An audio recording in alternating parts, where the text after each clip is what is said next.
नमस्कार, मैं विष्णु शर्मा आप सभी का आपके ही अपने चैनल विष्णु एटीपी में हार्दिक स्वागत करता हूं।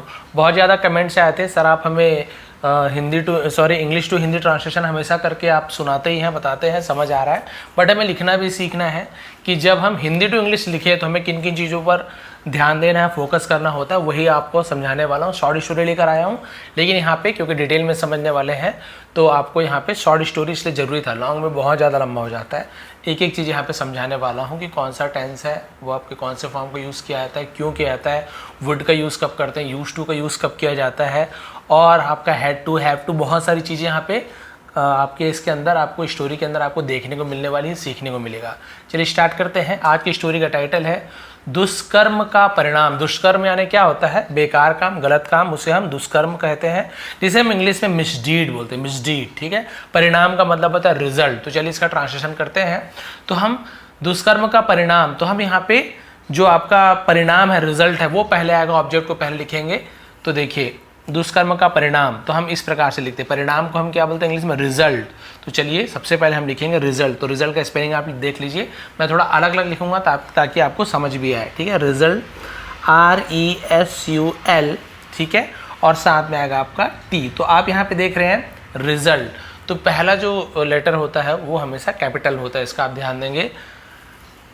का को हम बोलते हैं ऑफ, का या की, तो ऑफ, रिजल्ट ऑफ। अब दुष्कर्म को हम क्या बोलते हैं? मिसडीड। तो पहले मिस लिख लीजिए, MI मिस, ठीक है, मिस। और डीड, डीड कैसे लिखेंगे? डी है ना, हम बड़ी की मात्रा डबल ई ऐसे लगाते हैं, डीड, मिस डीड। तो रिजल्ट ऑफ मिसडीड। यू का प्रोनाउंसिएशन यहाँ पे अ हो रहा है, उच्चारण ध्वनि कौन सा निकल रहा है? यू का अ। रिजल्ट है, रिजल्ट नहीं पढ़ेंगे। क्लियर हो गया यहाँ तक के? चलिए आगे बढ़ते हैं। रिजल्ट ऑफ मिसडीड, दुष्कर्म का परिणाम। एक बार एक बूढ़ी औरत थी जिसके पास एक तोता था। तो चलिए सबसे पहले हम क्या करते हैं, एक बार एक बूढ़ी औरत थी, इसे हम एक सेंटेंस मान लेते हैं और इसका ट्रांसलेशन पहले करते हैं। तो एक बार के लिए आपको पता है किसका यूज़ किया जाता है? वंस। हम क्या लिखेंगे? वंस। जिन्हें पता है वो पहले से आप लिख सकते हैं, है ना। आपको यदि लग रहा है कि हाँ मुझे भी पता था, पहले लिख सकते हैं ताकि आपको ये भी पता चले कि सही लिख पा रहे हैं कि नहीं। वंस, एक बार एक बूढ़ी औरत थी। अब इसे कैसे लिखेंगे? एक बूढ़ी औरत थी, तो क्या हम ऐसे लिख सकते हैं वंस एन ओल्ड लेडी? नहीं, केवल यहाँ पे क्योंकि वंस सब्जेक्ट नहीं है, तो अब सब्जेक्ट के लिए क्या करें? सब्जेक्ट तो कुछ है ही नहीं यहाँ पे, ऐसे भी नहीं लिख सकते कि एक बूढ़ी औरत थी, तो ऐसे नहीं लिख सकते कि एन ओल्ड लेडी वॉज, ऐसे भी नहीं लिख सकते।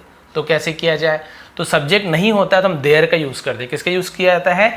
देयर का यूज़ करते हैं, इंट्रोडक्टिव वर्ड कहते हैं देयर। तो हम देयर यानी वैसे तो वहाँ होता है, लेकिन जब सब्जेक्ट के लिए यूज़ करते हैं तो इसका हम मीनिंग कोई निकल, लेकिन लिखेंगे जरूर। तो वंस देयर, तो कौन सा देयर? THERE, देयर, ये वाला देयर। और एक देयर होता है, उसका मतलब होता है उनका, ऐसे।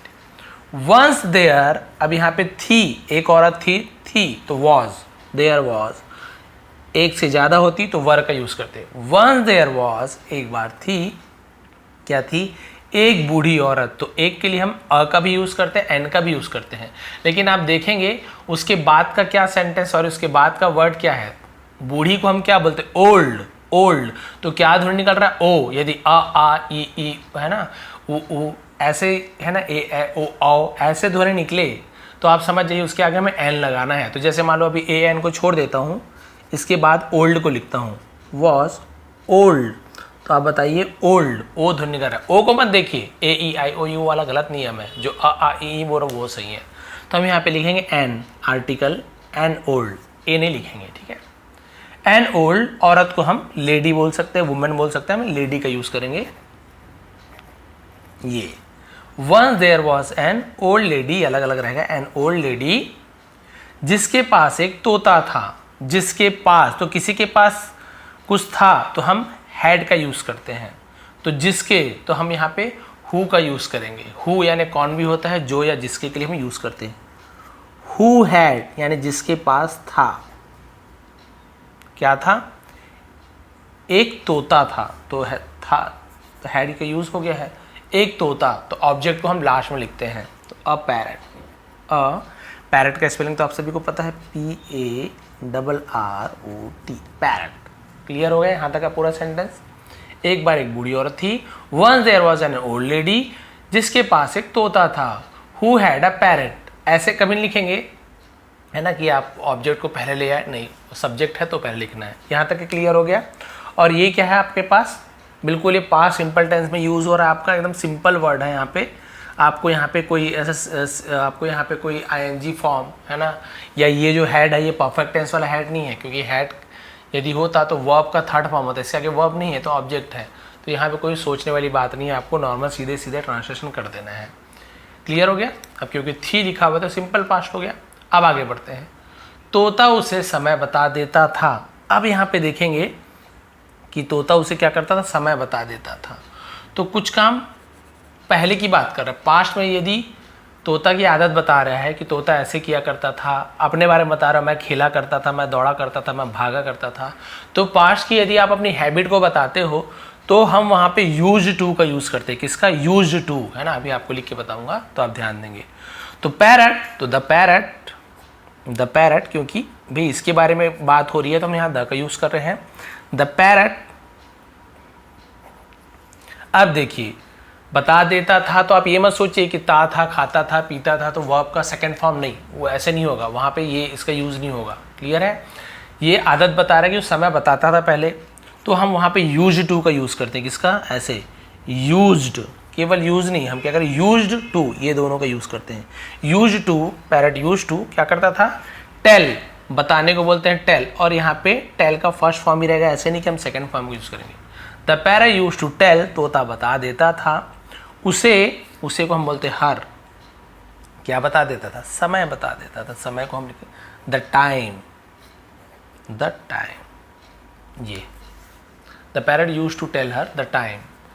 क्लियर हो गया। यहाँ पर भी आपको यहाँ पे ऐसे कंटिन्यूअस टेंस, परफेक्ट टेंस, ये सभी का बोध नहीं हो रहा है अभी तक के। ये बहुत ही सिंपल वर्ड है, जैसे हमने ऊपर ट्रांसलेट किया वैसे यहाँ पे नीचे किया, बस यूज टू का हमें ध्यान देना है। आगे बढ़ते हैं। रोज सुबह तोता बुढ़िया को जगाता था। अब यहाँ पे आप देखेंगे, अब बोलेंगे सर यहाँ पर भी तो जगाता है ना, जगाता और फिर बुढ़िया अपने नौकर को जगाती, तो कुछ काम करती थी। तो यहाँ पे देखिए, यहाँ पर भी ता है, ती, मतलब जगाता था या जगाती थी, इस टाइप का बोध हो रहा है। थी नहीं लिखा पर मीनिंग वही है। तो यहाँ पर भी आपके हिसाब से यूज टू का यूज़ होना चाहिए। बट यहाँ पे आप देखिए, रोज़ सुबह, पास्ट में उस समय भी बता रहा है कि रोज़ सुबह। तो बहुत से लोग कंफ्यूज रहते हैं कि सर यूज टू का यूज़ करें, और वुड का भी यूज़ हम करते हैं। आप देखेंगे वुड का दो तीन बहुत सारा यूज़ है।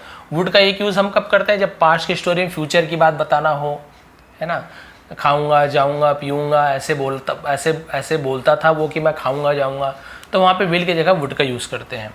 और वुड का यूज़ कब होता है, बिल्कुल ऐसे ही पास्ट के अपने हैबिट को बताने के लिए कि मैं ऐसे किया करता था, वो ऐसे जाया करता था। फिर दोनों में अंतर क्या हुआ, यूज टू और वुड में क्या अंतर हुआ, अंतर यही हुआ कि यहाँ पे समय बताता है कि उस समय ऐसे किया करता था, कहीं पे समय दिया है तब हम वुड का यूज़ करेंगे, और बिल्कुल समय नहीं दिया है कि ऐसे करता था, यहाँ पे समय नहीं दिया है तो हम यूज टू का यूज़ करेंगे। ये दोनों में अंतर है, यूज टू और वुड में। इसमें समय दिया रहता है। देखिए रोज़ सुबह, क्लियर है, तो यहाँ पे समय दिया है। तो रोज़ सुबह को हम क्या करेंगे, एवरी मॉर्निंग, हम यहाँ पे लिखेंगे एवरी मॉर्निंग, रोज़ सुबह, एवरी मॉर्निंग। तोता बुढ़िया को जगाता था। तोता, तो द पैरट, ठीक है, एवरी मॉर्निंग द पैरट क्या करता था। अब यूज टू नहीं आएगा, समय दिया तो वुड का यूज करेंगे। द पैरट वुड, लेकिन यहां पर भी हमें वर्ब का फर्स्ट फॉर्म भी लेना है। जगाता, तो जगाने को हम क्या बोलते हैं, वेकअप, तो यहाँ पे फर्स्ट फॉर्म ही रहेगा। भले पास्ट टेंस है, पास्ट टेंस में वुड का यूज कर लिया, तो वेकअप ऐसे वोकअप नहीं होगा, वेकअप ही रहेगा। तो वुड के साथ, यूज टू के साथ वर्ब का फर्स्ट फॉर्म को यूज करते हैं। तो जगाना है ना, वेकअप होता है।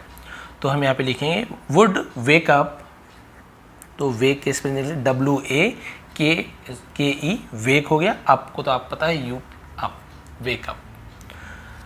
किसे उठाता था, बुढ़िया को जगाता था। तो ये ऑब्जेक्ट है, किसे जगाता था, क्या खाता था, कहाँ जाता था, तो इसे हम लास्ट में लिखते हैं। क्लियर है। सब्जेक्ट हो गया, हेल्पिंग वर्ब हो गया, वर्ब हो गया, अब ऑब्जेक्ट आएगा। ऑब्जेक्ट क्या है, बुढ़िया को, तो बुढ़िया को हम क्या बोलेंगे, the old lady, the old lady. यहाँ तक ये क्लियर हो गया। और क्या करता था, और फिर बुढ़िया अपने नौकर को जगाती थी। तोता बुढ़िया को जगाती थी और बुढ़िया अपने नौकर को जगाती थी रोज़ सुबह, क्योंकि बुढ़िया को टाइम नहीं पता था। जैसे तोता उठाता था तो समझ जाती थी बुढ़िया कि हाँ सुबह हो गई, फिर वो नौकर को उठाती थी जाके। और तो सीधी सी बात है, और के लिए हम एंड का यूज़ करेंगे। एंड फिर के लिए हम यूज़ करते हैं देन, तब फिर उसे हम देन का यूज़ करते हैं, ये वाला देन, THEN देन। ठीक है, देन बुढ़िया अपने नौकर को जगाती थी। अब यहाँ पे बुढ़िया क्या बन गई? सब्जेक्ट बन गई है। यहाँ पे बुढ़िया ऑब्जेक्ट थी, ये सब्जेक्ट था, तोता सब्जेक्ट था। तोता बुढ़िया को जगाता था, तो यहाँ पे तोता सब्जेक्ट था और बुढ़िया ऑब्जेक्ट थी। ठीक है, ऑब्जेक्ट मतलब किसे उठाती थी, कहाँ जाती थी, ये मान रहे हम। अब यहाँ पे बुढ़िया नौकर को जगा रही है, तो यहाँ पे बुढ़िया पहले आ जाएगी। जैसे तोता पहले आया ना यहाँ पे, वैसे बुढ़िया को अब पहले लिखेंगे। And then the old lady, and then the old lady अब ये क्या करती थी? नौकर को जगाती थी। बिल्कुल इसी प्रकार का सेंटेंस बनेगा। The old lady would, same बनेगा, वुड वेक अप। बताइए क्या आएगा इसके बाद? Wake up. अपने नौकर को, तो अपने के लिए हम हर का यूज़ करते हैं। क्या यूज़ करते हैं? हर का यूज़ करते हैं।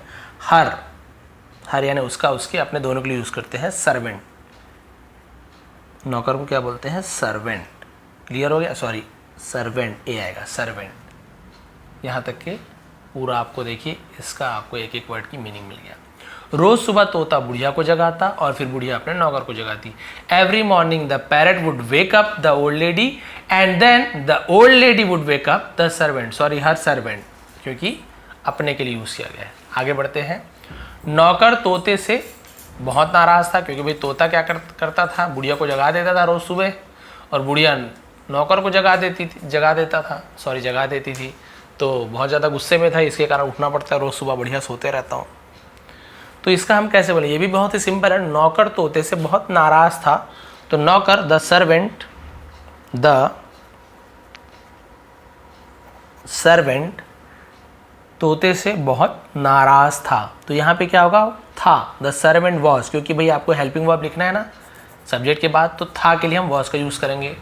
द सर्वेंट वॉज बहुत नाराज़ था। बहुत को हम बोलते हैं वेरी।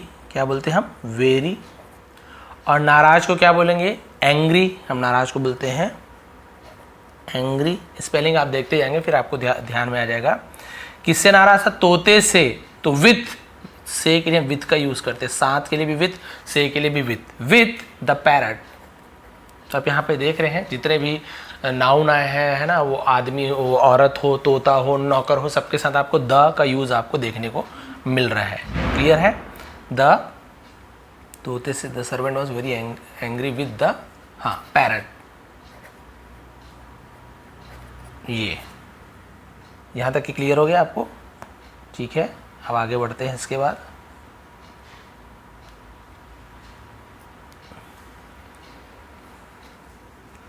उसकी, अच्छा ये तो मेरा पेन ही टूट गया है, दूसरा पेन लाता हूँ ना। एक मिनट वेट करेंगे, थोड़ा सा वेट कीजिए। कौन सा पेन यूज़ करूँ मैं? ठीक से चलता नहीं है, फिर भी चलिए ट्राई करता हूँ इसमें। यहाँ तक क्लियर हो गया? उनकी वजह से उन्हें सुबह उठना पड़ता था। किसी वजह से? उनकी वजह से। यहाँ पे उनकी नहीं आएगा, क्योंकि तोता से नाराज़ था, तो उसकी वजह से ऐसे आ जाएगा। क्या आ जाएगा? उसकी वजह से, क्योंकि तोता है ना, औरत की वजह से थोड़ी उठना पड़ता था उसे, तो तोता की वजह से, तोता से नाराज़ था, तो तोते की बात हो रही, तो उसकी वजह से ऐसा आएगा। तो हम यहाँ क्या करेंगे? उसकी वजह से। तो इसको हम क्या करते हैं? किसी की वजह से को हम बोलते हैं बिकॉज। वजह से, के कारण से, उसे हम बोलते हैं बिकॉज। उसकी तो लड़का मानते हैं, तो हिम, बिकॉज ऑफ हिम, ऐसे हो जाएगा। क्या हो जाएगा? एक मिनट, मैं ऐसे ना चेंज ही कर लेता हूँ, दूसरा ही ले आता हूँ। सॉरी, लेट हो रहा है उसके लिए।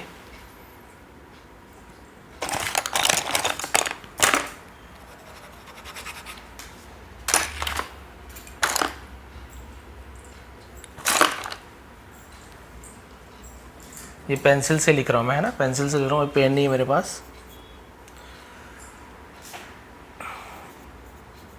Because of him. ठीक है, दिख तो रहा होगा मेरे ख्याल से। बिकॉज ऑफ हिम, उसकी वजह से क्या होता था, उन्हें सुबह जल्दी उठना पड़ता था। अब आप देखिए ता था मत देखिए, पड़ता का यूज देखिए, पड़ता था, कुछ काम करना पड़ता था। तो यहाँ पे हम क्या करते हैं, बिकॉज ऑफ हिम, उसकी वजह से, यहाँ तक क्लियर हो गया। उन्हें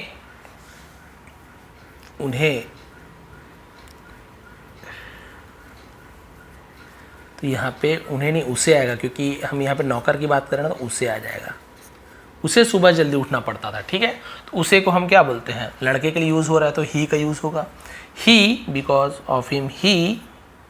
अब यहाँ पे देखिए, यहाँ पे अब सब्जेक्ट के बाद हेल्पिंग वर्ब कौन सा आएगा, हेल्पिंग वर्ब आपका आने वाला है। आप यहाँ सोचेंगे था है तो वॉज लिख दे या हैड लिख, नहीं। पढ़ता था के लिए हम क्या यूज़ करते हैं, हैड टू का यूज़ करते हैं। किसका, हैड टू।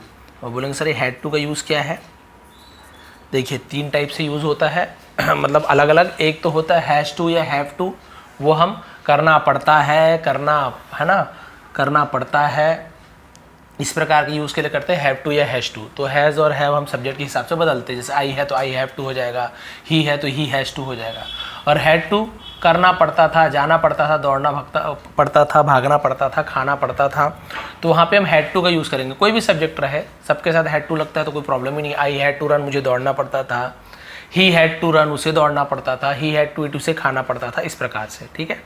और फ्यूचर टेंस में करना पड़ेगा, हमें जाना पड़ेगा, तुम्हें खाना पड़ेगा, तो हम विल हैव टू का यूज़ करते हैं। वहाँ पे हैज़ नहीं आता, विल हैव टू ही बस आता है। क्लियर हो गया। तो ही हैड टू, उसे क्या करना पड़ता था, जल्दी उठना पड़ता था। तो वेकअप उठना पड़ता था, सुबह जल्दी उठना पड़ता था, उसे हम सुबह जल्दी उठना, अर्ली इन द मॉर्निंग क्या बोलते हैं, अर्ली। तो यहीं पे लिख देता हूँ मैं, जगह तो है वैसे, यहाँ पे लिख देता हूँ मैंने, अर्ली। अर्ली यानी होता है बहुत सुबह सुबह को ऐसे यूज़ करते हैं, early in the morning. Clear हो गया। Because of him he had to wake up early in the morning.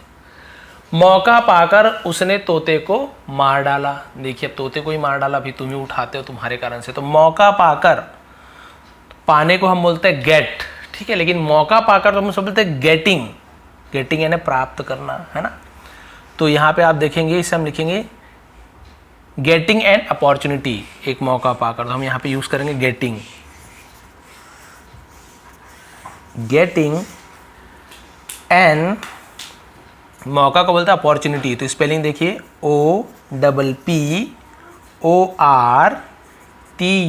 है ना। देखिए यहाँ पे अलग अलग आप कर रहे हैं, अपॉर्च यहाँ तक हो गया, यूनिटी, ये अपॉर्चुनिटी, गेटिंग एन अपॉर्चुनिटी, एक मौका पाकर उसने तोते को मार डाला। उसने, ही लड़का है तो हम ही का यूज करेंगे, वह या उसने के लिए ही का यूज करते हैं। मार डाला, मार डाला, तो यहाँ पे देखिए क्या यूज हो रहा है आपका, पास्ट टेंस का यूज हो रहा है। मारना यानी किल होता है, लेकिन मार डाला तो पास्ट में मार डाला, तो हम यहाँ पे किल का किल्ड यूज करेंगे। ये आपका पास्ट सिंपल टेंस जाएगा, है ना। तो यहाँ पे कोई हेल्पिंग वर्ब नहीं लगेगा, केवल ही किल्ड, उसने मार दिया, मार डाला, ऐसे यूज करेंगे। किसे मार डाला, तोते को, तो द पैरट। ये क्लियर हो गया, पास्ट सिंपल टेंस। अब बुढ़िया को समय की समझ नहीं थी, अब तोता ही मर गया, सॉरी, तो बुढ़िया को समझ ही नहीं पाती थी कि समय क्या हो रहा है। अब बुढ़िया को समझ, तो अब के लिए हम यूज करते हैं नाउ। बुढ़िया को, तो द ओल्ड लेडी। समझ नहीं थी, उसके पास क्या नहीं थी, समझ नहीं थी, तो उसे नहीं थी, तो उसके पास क्या नहीं था, कुछ नहीं था, तो हम हैड का यूज करते हैं। The old lady had no, no यानी नहीं था, तो नो हैड नहीं लिखेंगे, हैड नो लिखेंगे। The old lady had no, जैसे हम लिखेंगे the old lady had no car, तो बूढ़ी औरत के पास कार नहीं थी। The old lady had no mind, बूढ़ी औरत के पास दिमाग नहीं था, इस प्रकार का यूज करते हैं। तो समय नहीं था तो, सॉरी, समझ नहीं था तो no sense. Now the old lady had no sense, अब बुढ़िया को समझ नहीं थी, किसकी, समय की, तो यहाँ पे आएगा ऑफ टाइम, की के लिए ऑफ का यूज करेंगे और टाइम को लास्ट में। टाइम ऑफ ऐसा नहीं होगा, ऑफ टाइम होगा, तो आपका जो प्रपोजिशन वगैरह है वो पहले लगता है। क्लियर हो गया। The old lady had no sense of time, उसको समझ ही नहीं होता था बुढ़िया को, क्योंकि तोता कभी भी टाइम पे उठाता था पहले। अभी इसे लगता था अब सुबह हो गया, अब सुबह हो गया, और वो क्या करती थी, वह अक्सर आधी रात को नौकर को जगा देती थी। वह अक्सर, तो शी, वह के लिए शी, नौकर को जगा देती थी। तो यहाँ पे देखिए ये भी पास्ट की बात हो रही है ना, पहले की बात कर रही है कि वो हमेशा नौकर को जगा देती थी। तो ये देखिए यहाँ पर भी आधी रात समय दिया हुआ है, तो बताइए यूज टू का यूज़ करेंगे कि वुड का यूज़ करेंगे हम? जी हाँ, वुड का यूज़ करेंगे। ठीक है, तो शी वुड, देखिए अब यूज टू और उसका यूज़ आपको पता चल गया, वुड और यूज टू का यूज़ कब करते हैं। शी वुड, अक्सर को हम लिखते हैं ऑफन, लेकिन हम स्पेलिंग देखें ना, एफ में ऐसे भी लिखता हूँ वैसे भी लिखता हूँ, तभी ये वाला लिख रहा हूँ आपको, TEN, ऑफन, यहाँ पे टी साइलेंट होता है लेकिन लिखना जरूरी होता है। शी वुड ऑफन, वह अक्सर क्या करती थी, वुड के साथ वेकअप फर्स्ट फॉर्म जगा देती थी, तो वेकअप बोलेंगे सर आगे पीछे क्यों लिख रहे हैं? तो पहले देखिए सब्जेक्ट आ गया, उसके बाद आपका हेल्पिंग वर्ब आ गया, उसके बाद ये अक्सर के साथ जुड़ा हुआ है तो ऑफन वेकअप एक साथ आ गया, तो ये आपका क्या हो गया, आपका ये हो गया वर्ब हो गया। अब हम क्या लिखेंगे, उसके बाद के जो ऑब्जेक्ट है या अदर वर्ड्स होते हैं उसे हम लिखेंगे। शी वुड ऑफन वेकअप, किसे जगा देती थी, नौकर को, तो द सर्वेंट, तो आप देख रहे हैं ये आपका नाउन है तो वहाँ पे हम क्या लगा रहे हैं, द का यूज़ कर रहे हैं, द सर्वेंट।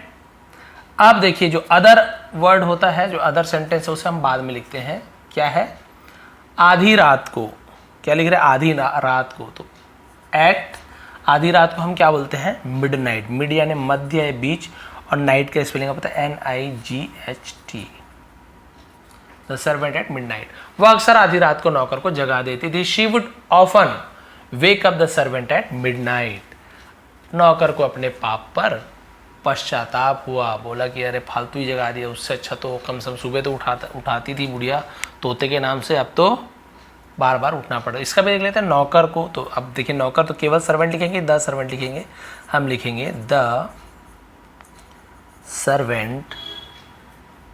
अब यहाँ पे पश्चाताप हुआ, तो पश्चाताप हुआ ये पास्ट टेंस आ गया, तो पास्ट सिंपल टेंस है, तो द सर्वेंट के मतलब वॉज, हैड, ये किसी का यूज नहीं करेंगे, सीधा हम आपका वर्ब को लिखेंगे, लेकिन वर्ब का सेकेंड फॉर्म। तो जो पश्चाताप है उसे क्या बोलते हैं, हम उसे बोलते हैं रिपेंड, लेकिन क्योंकि पास्ट टेंस हमें लिखना है सेकेंड फॉर्म, तो रिपेंडेंट ऐसे आएगा। सर्वेंट रिपेन, ऐसे रिपेन हो गया है ना, और टेड रिपेंडेंट है, हम उसे क्या बोल रहे हैं, रिपेंडेड ऐसे, रिपेंडेड हिज, अपने, तो अपने के लिए हिज का यूज़ करेंगे, ये लड़की होती तो हर ऐसे आता, हिज पाप को हम बोलते हैं सिन यानी होता है पाप। द सर्वेंट रिपेंडेड हिज सिन, नौकर को अपने पाप पर पश्चाताप हुआ। तो इस प्रकार से आपने देखा, हमने हर एक वर्ड की मीनिंग देखी है ना। दुष्कर्म का परिणाम, रिजल्ट ऑफ मिसडीड। एक बार एक बूढ़ी औरत थी जिसके पास एक तोता था। Once there was an old lady who had a parrot, तोता उसे समय बता देता था। The parrot used to tell her the time, क्योंकि यहाँ पे समय नहीं दिया हुआ कि सुबह बताता था, शाम को, कि पहले कोई टाइम नहीं दिया हुआ है। रोज सुबह तोता बुढ़िया को जगाता और फिर बुढ़िया अपने नौकर को जगाती। Every morning the parrot would wake up, अब यहाँ पे क्योंकि रोज सुबह समय दिया तो वुड का यूज करेंगे, sorry, would wake up the old lady and then the old lady would wake up, है ना। हर सर्वेंट ने अपने नौकर को, तो हर का यूज किया गया है। नौकर तोते से बहुत नाराज था। The servant was very angry with the parrot, उसकी वजह से उन्हें सुबह जल्दी उठना पड़ता था। बिकॉज ऑफ हिम, उसकी वजह से, because of him he had to wake up, तो पढ़ता था के लिए हमने हैड टू का यूज किया है, ठीक है, पढ़ता था के लिए। Wake up early in the morning, मौका पाकर उसने तोता को मार डाला। Getting an opportunity he killed the parrot, अब बुढ़िया को समय की समझ नहीं थी। Now the old lady had no sense of time, ठीक है, no sense of time, sorry. उसके बाद देखिए, वह अक्सर आधी रात को नौकर को जगा देती थी। She would often wake up the servant at midnight, नौकर को अपने पाप पर पश्चाताप हुआ। The servant repented his sin, clear है। तो यहाँ तक आपने देखा कि हमने कैसे एक एक वर्ड की मीनिंग देखी, ग्रामर देखा, वुड का यूज़ देखा, यूज टू का यूज़ देखा, हैड का यूज़ देखा, और यहाँ पे हमने पास्ट सिंपल टेंस के बहुत सारे सेंटेंस को हमने यहाँ पे ट्रांसलेट किया, हर एक वर्ड की मीनिंग भी देखिए, लिख रहे हैं तो मीनिंग भी आपको दिख रहा है। तो एक्चुअल में होता क्या, मीनिंग हम जब ऐसे पढ़ते हैं तो हमें ईजी लगता है, बट लिखने बोल दो ना तो वहीं भी, जैसे एक बार धोखे से मैंने ही सर सर्वेंट में ई लिख दिया, ऐसा लगता है ना वेंट, तो VENT लिख दिया, बट मुझे क्योंकि याद है, मैं हमेशा लिखता हूँ तो मुझे याद है कि ए आता है, तो बाय मिस्टेक हुआ, लेकिन आप लोग हो सकता है कि ENT ही लिखो, बट आपको अब पता चलेगा कि नहीं भाई सर्वेंट में ANT आता है। ये कब होता है, जब आप बार बार ऐसे लिखने की प्रैक्टिस जब तक नहीं करोगे। स्पेलिंग रटना अलग है, और जब आप बार बार लिखोगे, रटने की जरूरत नहीं है, 10 बार स्पेलिंग लिख लोगे ना तो अगले बार आप जब लिखोगे तो आपके मन में याद आएगा, अच्छा मैंने यहाँ पे ये लिखा हुआ था, तो लिखा हुआ ज़्यादा याद रहता है। आप ये चीज़ ध्यान देंगे, तो आप लिख के प्रैक्टिस कीजिए, इंग्लिश लिखना आपको आ जाएगा। ग्रामर तो हम यहाँ पे बताते ही हैं, और टेंसेस के बहुत सारी वीडियो मैंने बना के रखा हुआ, बस आप कुछ भी सर्च करते हैं विष्णु ATP साइड में सर्च कर लीजिए कि स्टोरी विष्णु ATP है ना, tenses Vishnu ATP, positive verb Vishnu ATP। इसके अलावा आप वहाँ पे आप बहुत सारी चीज़ें जो भी आपको ग्रामर से रिलेटेड सर्च करना है तो लास्ट में विष्णु ATP करके लिखेंगे तो आपको बहुत सारी वीडियो मिल जाएंगी, लगभग मैंने बताया ही है। तो ये थी आज की वीडियो। अगर थोड़ी ही पसंद आई हो, मेहनत पसंद आती हो तो प्लीज़ आप लाइक करेंगे, और नए हैं तो सब्सक्राइब कर लीजिए। आप सभी का बहुत बहुत धन्यवाद। आपका दिन शुभ रहे। इसका ब्लैंक वाला मैं आपको है ना बिना ऐसे लिखा हुआ आपको टेलीग्राम में दे दूंगा, विष्णु ATP सर्च करके ज्वाइन कर लेंगे, तो वहाँ पे आप लोग उसके नीचे से लाइन भी रहेगा, तो आप लोग उसे प्रिंट करके या जैसे भी करके अपने कॉपी में लिख के आप लोग अगर फिर से ट्रांसलेट करने की कोशिश कीजिए, आप लोग कितना सही लिख पा रहे हैं। हो सकता है बहुत सारी गलती हो, लेकिन आप ट्राई तो कीजिए। डर के कारण आप मन ही मन सोचेंगे अरे जब हिंदी टू इंग्लिश आता है, सॉरी इंग्लिश टू हिंदी आता है, हम फटाफट कर लेते हैं, अब हमें प्रॉब्लम हो रही है। तो ठीक है, प्रॉब्लम को फेस कीजिए, तभी तो दूर होगा। मन में सोचेंगे अरे मुझसे तो बहुत ज़्यादा गलती होगी, कोई बात नहीं, शुरुआत में होती है, एक बार दो बार, फिर आप धीरे धीरे करके सही करने लग जाएंगे। आप सभी का बहुत बहुत धन्यवाद। आपका दिन शुभ रहे।